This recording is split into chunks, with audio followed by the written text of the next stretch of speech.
नमस्कार, माझ्या व्हिडिओमध्ये आपलं स्वागत आहे.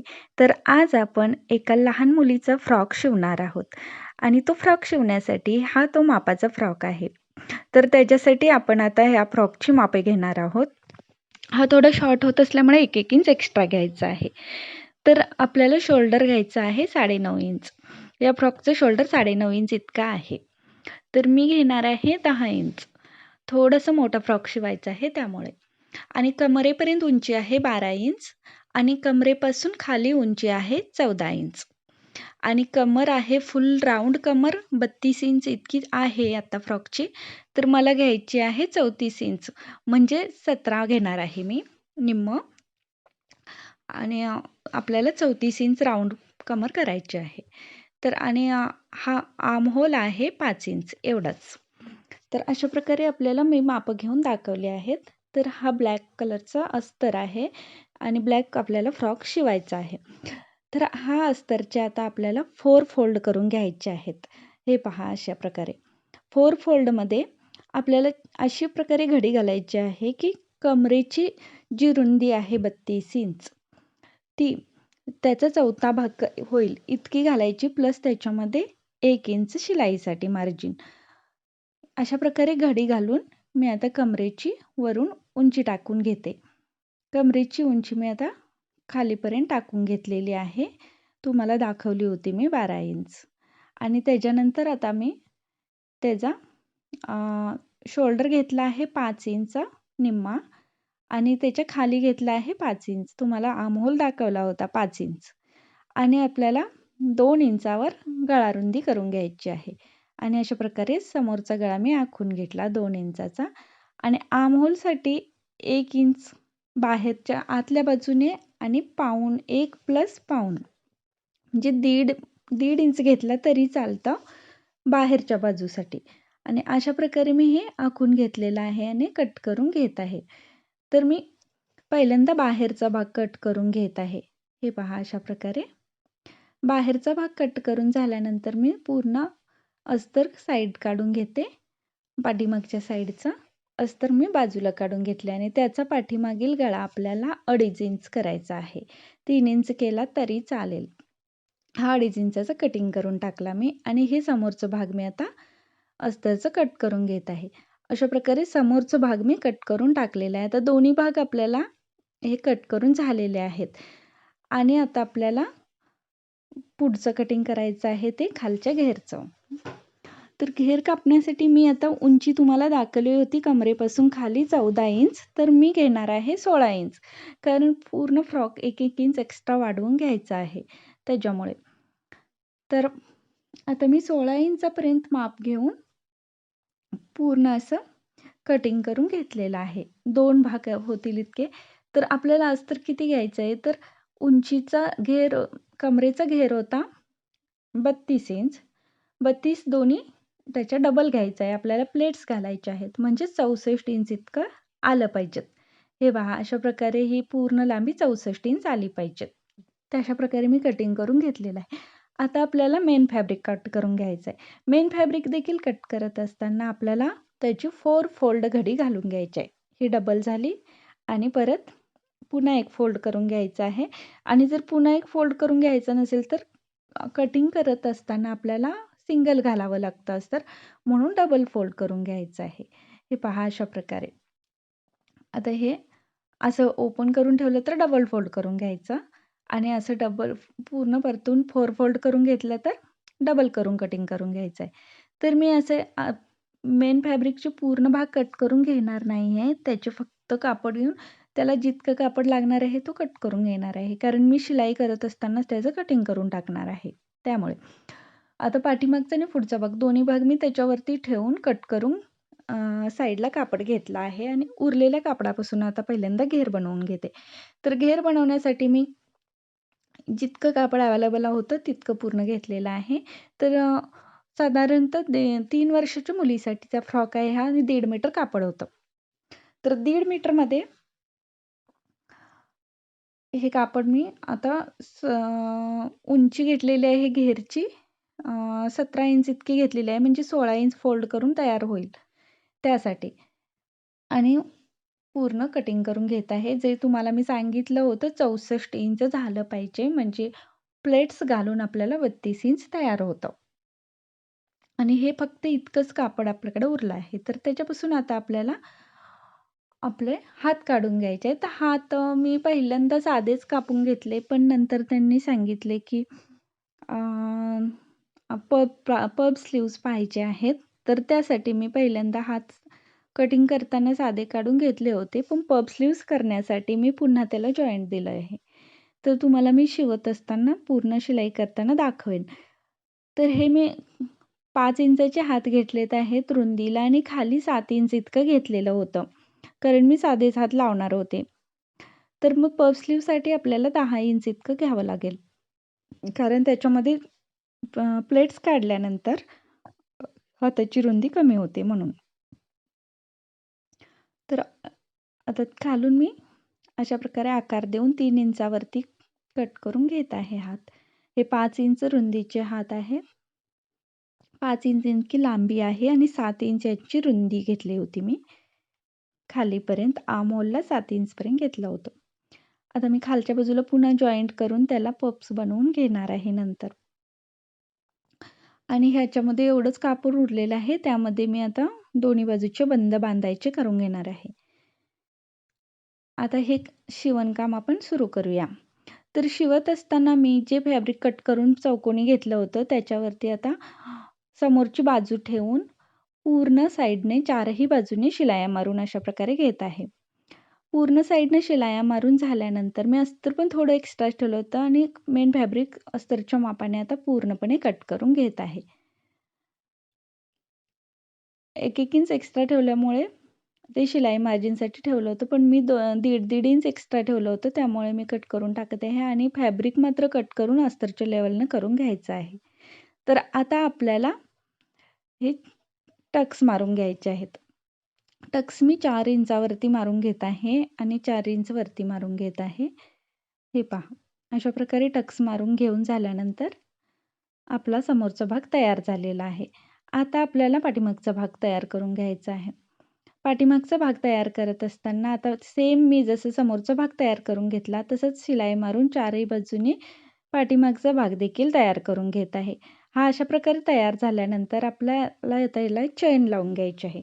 तर पहिल्यांदा मी चैन लावत असताना एक पट्टी घेतली आणि ते पहिल्यांदा हा भाग कापून घेतला पाठीमागचा भाग मधोमध आणि त्याच्यानंतर ही पट्टी घेऊन त्याला काडेनं शिलाई मारून घेतली आणि शिलाई मारून घेतल्यानंतर ती अशी ह्या प्रकारे ह्याच्यावरती ठेवून त्याला देखील शिलाई मारून घेतली.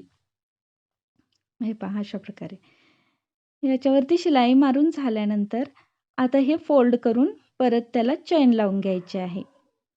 याला अशी व्यवस्थित फोल्ड करून घ्यायची आहे दोन्ही बाजूंना आणि त्याला आता मधोमध अशी चैन लावून घ्यायची आहे. तर ही ब्लॅक कलरची मी चैन आणली होती.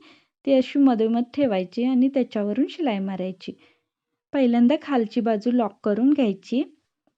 खालची बाजू लॉक करून झाल्यानंतर त्याला आता पूर्णपणे अशी व्यवस्थित शिलाई मारून घ्यायची. अगदी सावकाश शिलाई मारल्यानंतर बरोबर फिनिशिंग येतं. तर दोन्ही बाजूला आता मी शिलाई मारून घेऊन दाखवत आहे. हे पहा. आता अशा प्रकारे शिलाई मारल्यानंतर आपल्याला एक्स्ट्रा असलेलं चैन खाली घेऊन पहिलं चैनचं लॉक खाली घ्यायचं आहे आणि कट करून टाकायचं आहे. तर वरच्या बाजूने आता चैन पण लॉक होण्यासाठी आणि गळ्याला देखील फिनिशिंग करण्यासाठी मी क्रॉस कटिंगचं पायपिंगला जसं घेतात तसे कापड घेऊन वरती जॉईंट करून घेत आहे आणि त्याच्यानंतर चैन काढून टाकत आहे आणि जॉईंट करून झाल्यानंतर ते फोल्ड करून आतल्या साईडला घालत आहे.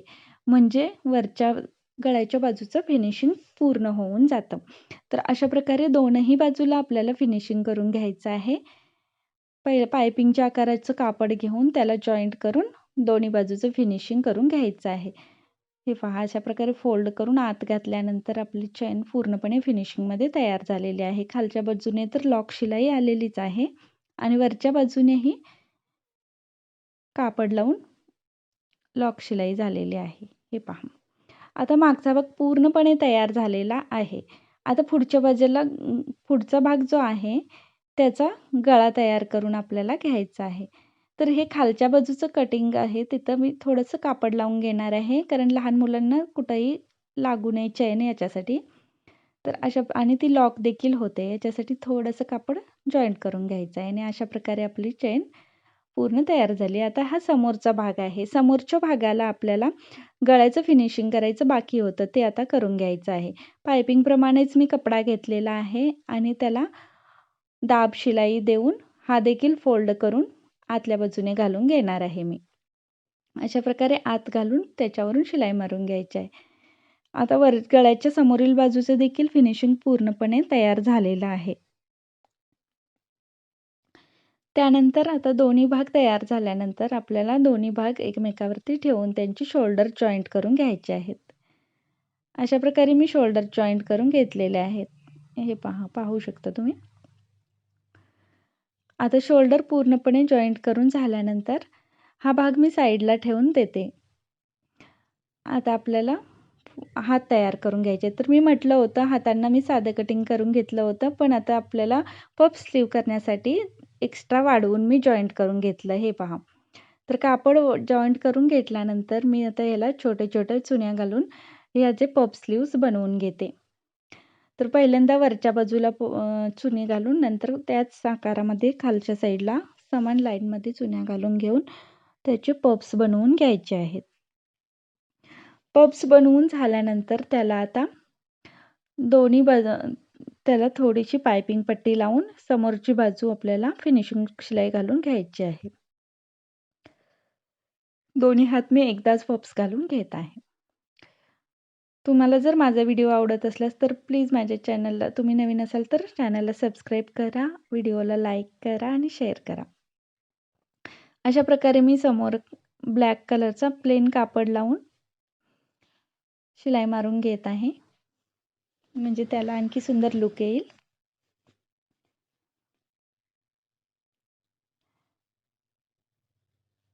आता ही शिलाई मारून झाल्यानंतर दोन्ही हात तयार करून घेऊन झाल्यानंतर आपल्याला हे दोन्ही हात आता समोरच्या बाजूची थोडी बाजू एक्स्ट्रा मी कट करून घेतलेली आहे आणि ती बाजू आता आपल्याला समोर लावून व्यवस्थित हात जॉईंट करून घ्यायचे आहेत. पहिल्यांदा मी मधला भाग जॉईंट करून घेते, सेंटरला सेंटर आणि पूर्ण हात खालीपर्यंत जॉईंट करून घेते. अशा प्रकारे आपल्याला दोनही हात जॉईंट करून तयार करून घ्यायचे आहेत आणि हात जॉईंट केल्यानंतर त्याला डबल शिलाई मारून घ्यायची आहे. आता आपल्याला दुसराही हात लावून घ्यायचा आहे. फ्रॉक शिवणे खूप सोपे आहे. तुम्ही हा व्हिडिओ पाहिल्यानंतर नक्कीच शिवू शकता. तर हा व्हिडिओ बघून तुम्ही पुन्हा फ्रॉक नक्की ट्राय करा. अशा प्रकारे आपला समोरचा भाग तयार झालेला आहे, पूर्ण फिनिशिंग सकट. आणि हा वरचा भाग तयार करून झाल्यानंतर आता आपल्याला खालच्या प्लेट्स तयार करायच्या आहेत. तर वरच्या भागाचं आपलं पूर्ण फिटिंग मी तुम्हाला सांगितलं होतं की 36 इंच आहे, तर मी 17 घेणार आहे आणि 34 इंच करणार आहे. हे पहा. आता मी फिटिंगमध्ये शिलाई मारून घेतलेली आहे. पूर्ण कमर 32 इंच होती, तर मी 34 इंचमध्ये करून घेतलेली आहे. आणि त्याला लावण्यासाठी पहिल्यांदा आता मी बंद तयार करून घेत आहे आणि ते बंद तयार करून आपल्याला पलटवून घ्यायचे आहेत. दोन्ही बंद आपल्याला उंचीच्या मापाचे घेतले तरी चालतात, कारण पाठीमागे गाठ मारून फ्लावर देखील बनलं पाहिजेत त्यासाठी. तर खालच्या बाजूने थोडंसं क्रॉस शिलाई मारून अशा प्रकारचे बंद तयार करून घ्यायचे आहेत आणि हे पूर्णपणे उलटे करून घ्यायचे आहेत. मी स्क्रूड्रायव्हरच्या साहाय्याने उलटवून घेत आहे. हे उलटवलेले बंद शिलाईच्या मध्ये घालून त्याला फिनिशिंग करून घ्यायचं आहे. आता ही मी फिटिंगची शिलाई द्यायची ठेवली होती, त्याच्या आतल्या साईडला कमरेच्या थोडंसं वरती घालून याला बंद जॉईंट करून घ्यायचे आहेत पहिल्यांदा आणि नंतर आपल्याला 34 इंचाची कमर रेडी करायची आहे. 34 इंच घेण्यासाठी मी समोरच्या बाजूला 17 इंच, मागे 17 इंच असं घ्यायचं आहे. पण मध्य काढून त्याच्यानंतर आपल्याला कमरचं फिटिंग करून घ्यायचं आहे. अशा प्रकारे मी फिटिंग करून घेतलेलं आहे. हे पहा. दोन्ही हात जॉईंट करून सेम मापाने आपल्याला फिटिंग करून घ्यायचं आहे. फिटिंगला डबल शिलाया नक्की मारून घ्या. अशा प्रकारे समोरचा पूर्ण भाग आता आपला रेडी झालेला आहे. बंद देखील फिनिशिंगमध्ये लावून झालेले आहेत. आता आपल्याला खालचा घेर जॉइंट करून घ्यायचा आहे. तर मी पूर्ण पहिल्यांदा वरची पट्टी आणि फॅब्रिकची मेन फॅब्रिकची आणि अस्तरची पट्टी पूर्णपणे जॉइंट करून घेणार आहे. हे पहा. पहिल्यांदा आपल्याला जे डबल कापड होतं ते मी जॉइंट करून घेतलेलं आहे आणि आता अस्तर आणि मेन फॅब्रिक हे जॉइंट करून घेणार आहे. आता मी दोन्हीही फॅब्रिक जॉइंट करून हे पहा, दोन्ही फॅब्रिक जॉइंट करून घेतलेले आहेत आणि जॉइंट करून झाल्यानंतर आता आपल्याला चुन्या घालायला स्टार्ट करायच्या आहेत.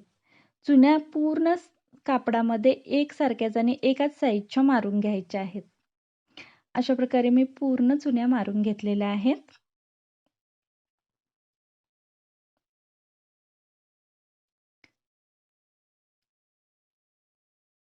हा माझा चुन्या घालून रेडी आहे. आता आपण त्याचं माप बघूया. आपलं माप करेक्ट 17 इंच इतकं तयार आहे. तर ते झाल्यानंतर आपल्याला पूर्ण घेर जॉइंट करून घ्यायचा आहे. हा अशा प्रकारे पूर्ण जॉइंट करून घ्यायचा आहे. हा पूर्ण घेर जॉइंट करून झाल्यानंतर आता वरचा भाग आणि खालचा भाग आपल्याला अगदी बरोबर जॉइंट करून घ्यायचा आहे. शिलायांची साईड असेल ती करेक्ट शिलाईच्या साईडला जॉइंट करून घ्यायची याप्रमाणे आणि पूर्ण घेर जोडून घ्यायचा आहे. हा अशा प्रकारे पूर्ण घेर जोडून झाल्यानंतर आपला फ्रॉक पूर्णपणे तयार होतो. त्याच्यानंतर खालच्या बाजूला मी एक छोटीशी शिलाई मारून घेत आहे. हे पहा. अस्तरला पण शिलाई मारून घ्यायची, पण माझ्या अस्तरला शिलाई मारून घ्यायची गरज लागली नाही, कारण तो एक साईडने पूर्णपणे लॉक होता. मेन फॅब्रिक देखील लॉक होतं, पण त्याला शिलाई मारल्याशिवाय ती फिनिशिंग दिसत नाही. त्यामुळे मी एक छोटी अर्ध्या इंचाची शिलाई मारून घेतलेली आहे आणि अशा प्रकारे हा माझा ब्लॅक कलरचा फ्रॉक तयार झालेला आहे. आता थोडंसं सुंदर लूक येण्यासाठी छोटंसं कापड जे उरलं होतं, त्याचा मी छोटासा एक बो तयार करून घेतलेला आहे. त्याला मी दोन्ही बाजूने शिलाया मारून घेतल्या आणि त्याचं छोटंसं एक बटरफ्लाय बो तयार करून घेतलेला आहे. म्हणजे त्याला सुंदरसं असं लूक येईल आणि हा बो मी त्याच्यावरती मधोमध असा लावणार आहे. तर हा माझा पूर्ण फ्रॉक आता पूर्णपणे तयार झालेला आहे. तुम्हाला हा व्हिडिओ कसा वाटला मला कमेंट करून नक्की सांगा आणि व्हिडिओ आवडल्यास लाईक, शेअर आणि सबस्क्राईब नक्की करा. हा बो तयार झालेला आहे. आता हा मी फ्रॉकच्या बरोबर मध्ये लावणार आहे आणि त्याला छोटंसं एक बटन लावणार आहे वरती. तर बटन मी फॅब्रिकचंच बनवून घेतलं आणि लावलेलं आहे. हे पहा, अशा प्रकारे पूर्ण फ्रॉक तयार झाला आणि हे बटन मी लावलेलं आहे. तर